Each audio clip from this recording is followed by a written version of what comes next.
עכשיו נכנסים למים עם המצלמה, הפלאפון, המים רדודים, לא לדאוג, כדי שתחוו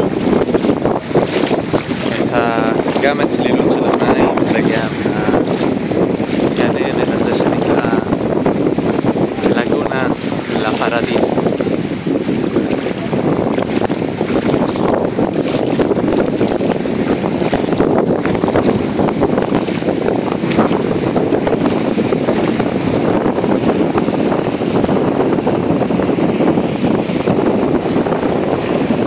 סלים במים, מים חמים ומים נהדרים.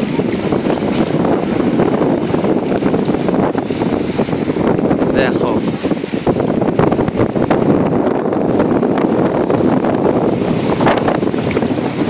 אין פה, לא גרים פה, רק באים פה להתפנן, והחוף נסגר אחרי הצהריים.